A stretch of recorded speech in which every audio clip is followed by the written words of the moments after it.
पहले पुराना हिसाब चुकता करो. First pay me 400 pounds.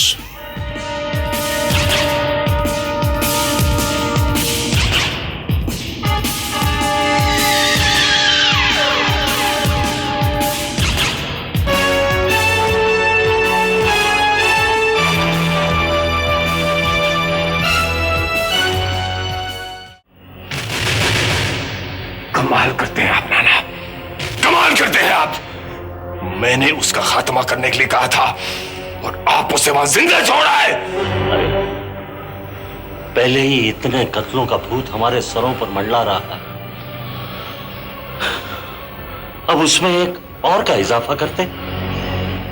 Keshav, मालूम नहीं गुस्से में आकर तुम अपनी सारी सूझबूझ क्यों खो देते हो. मसीते की वो नाजायज औलाद देख लीजिए आप नाना, एक दिन हमारा जीना हराम कर देगी. कैसे पता चलेगा कि सड़क पर पड़ी वो बच्ची किसकी है, कौन है, कहां से आई है? नाना, अब आपकी ये बातें मेरे सर के ऊपर से गुजरती. घबराओ मत केशव, सब ठीक हो जाएगा. खाक ठीक हो जाएगा. आप क्या समझते हैं कि उस फरहीन ने पुलिस को यह नहीं बताया होगा कि उसकी एक बेटी है जिसे उसने भीमा के हवाले किया था? पुलिस इस बात को भुला भी दे, लेकिन वो नील भाटिया, वो इस बात को कभी भुला नहीं सकेगा. नहीं भुला सकेगा तो ना सही, जाकर ढूंढे उसे. अब उस बच्ची की परछाई तक उसे नजर नहीं आएगी. बस आराम से बैठ जाओ. चलो. मत याद दिलाओ मुझे मेरे बचपन की, मेरे शराबी और जालिम बाप की. नलिनी, मैं तुम्हारे जख्मों को कुरेदना नहीं चाहता था, बल्कि उन पर फाहा रखने की कोशिश कर रहा था. I'm sorry. मुझे मालूम है जिंदगी में तुम पहले आदमी हो जिस पर मैं भरोसा कर सकती हूँ, इसलिए मैं उस बुझी राख को कुरेदने की कोशिश कर रही हूँ जिसके नीचे मैंने अपना बचपन, अपनी जवानी को दफन करके रखा है. अपने माजी की याद को एक बार धो डालो नलिनी, फिर देखो तुम्हारी शख्सियत में कैसा निखार आएगा. ये सब कहने की बातें हैं नील. तुम्हें नहीं मालूम मेरे साथ और मेरी देवी जैसी मां के साथ क्या बीती है. मेरी जगह कोई और होता तो शायद अब तक खुदकुशी कर लेता. तुमने ऐसा नहीं किया, ये इस बात का सबूत नहीं कि तुम्हें जिंदा रहने की हिम्मत है. शायद नहीं तो बचपन से मुझे जो शौक लगी है उनसे किसी की भी शख्सियत चंद ही दिनों में बिखर गई होती. मेरा बाप कितना वैशी है, कितना जालिम है, ये मुझे पहली बार तब पता चला जब मैं 3 या 4 साल की थी. उस दिन मेरा जन्मदिन था. मैं तेजी से अपनी खिलौना गाड़ी दौड़ाती हुई ड्राइंग रूम में गई. वहां मेरा बाप जस्टिस रामेश्वर भटनागर बैठा शराब पी रहा था. बंद करो ये. I said stop it. बंद करो नलिनी. ये देखिए डैडी. हाँ देख लिया. चलो अब ले जाओ ऐसे, यहाँ से चलो जाओ. ये तो सीटी भी बजाती है ऐसा. मैंने कहा नहीं से ले जाओ यहाँ से. फतिया कौन लेके आ गया? विनल अंकल ने मेरी बर्थडे पर प्रेजेंट दिया है.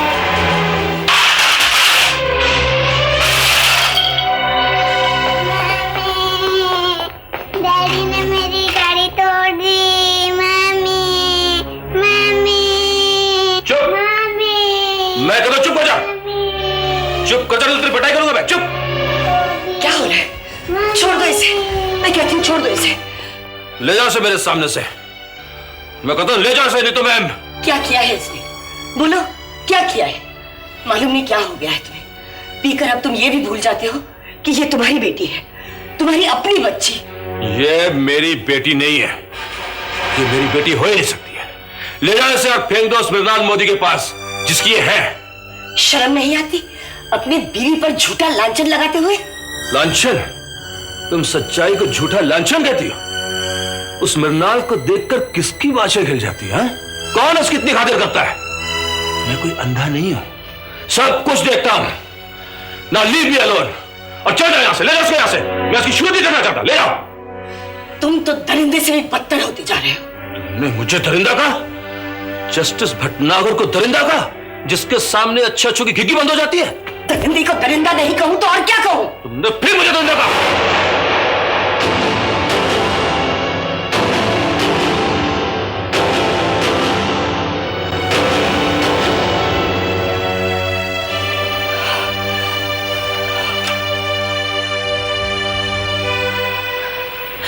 और दंदनाता हुआ वो बाहर बरामदे में चला गया और उस पर चीखता रहा, मेरी मां पर, जो खुद एक कामयाब वकील थी, और मैं तुपकी सी सहमी सी एक कोने से उसके उस तांडव को देखती रही। सॉरी, मैंने तुम्हारी दुखती रग को छेड़ दिया। चलो आओ बैठो। बैठ जाओ नलिनी, तुम कब से ऐसी खड़ी हो? आओ बैठो। क्या बैठ जाओ? मुझे तो अपने आप पर गुस्सा आ रहा है कि मैं जब तक अपने हाथ पांव हिलाने के काबिल हुई तो मां मुझे वहां से दूर कानपुर ले गई और मैं उसे अपनी मां के आंसुओं का और उसकी उजड़ी हुई जवानी का बदला नहीं ले सकी। मिसेस भटनागर तो उससे भी बड़े पोजीशन पे पहुंच गई हैं। अब फिक्र किस बात की है? आओ बैठो।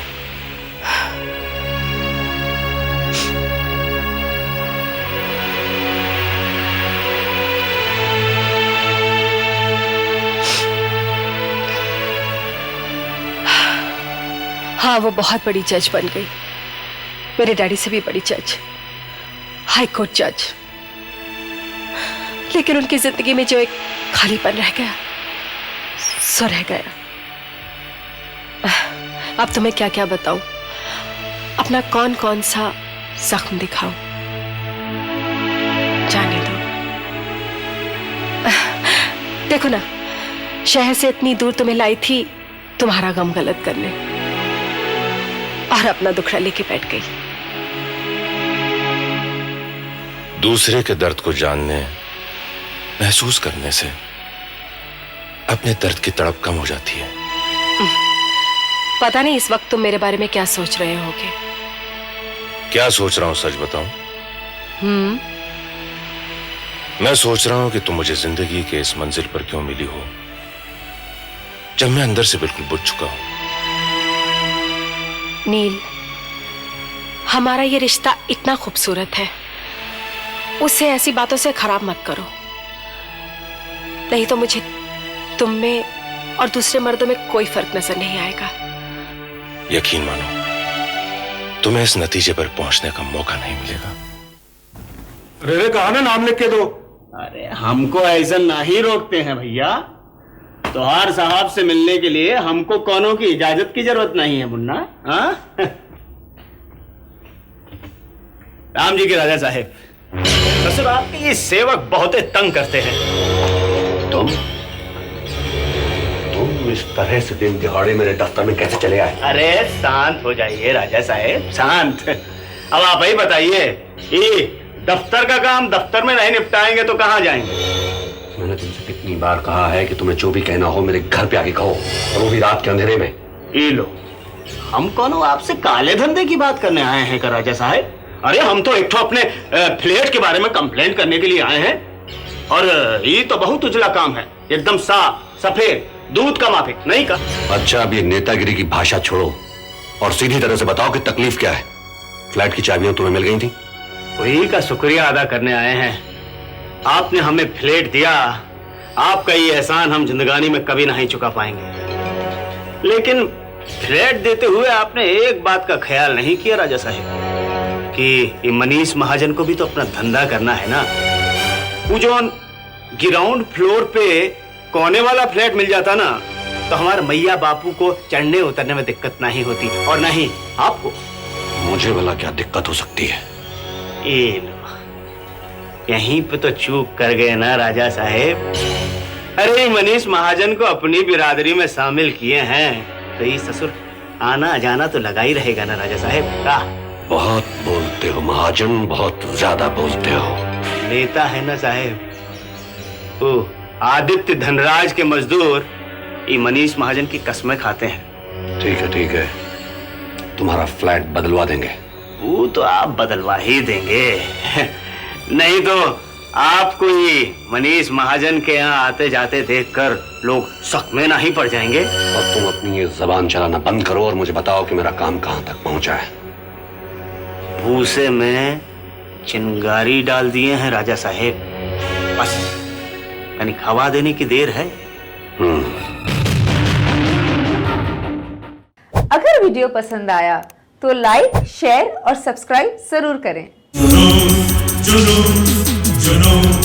जुनून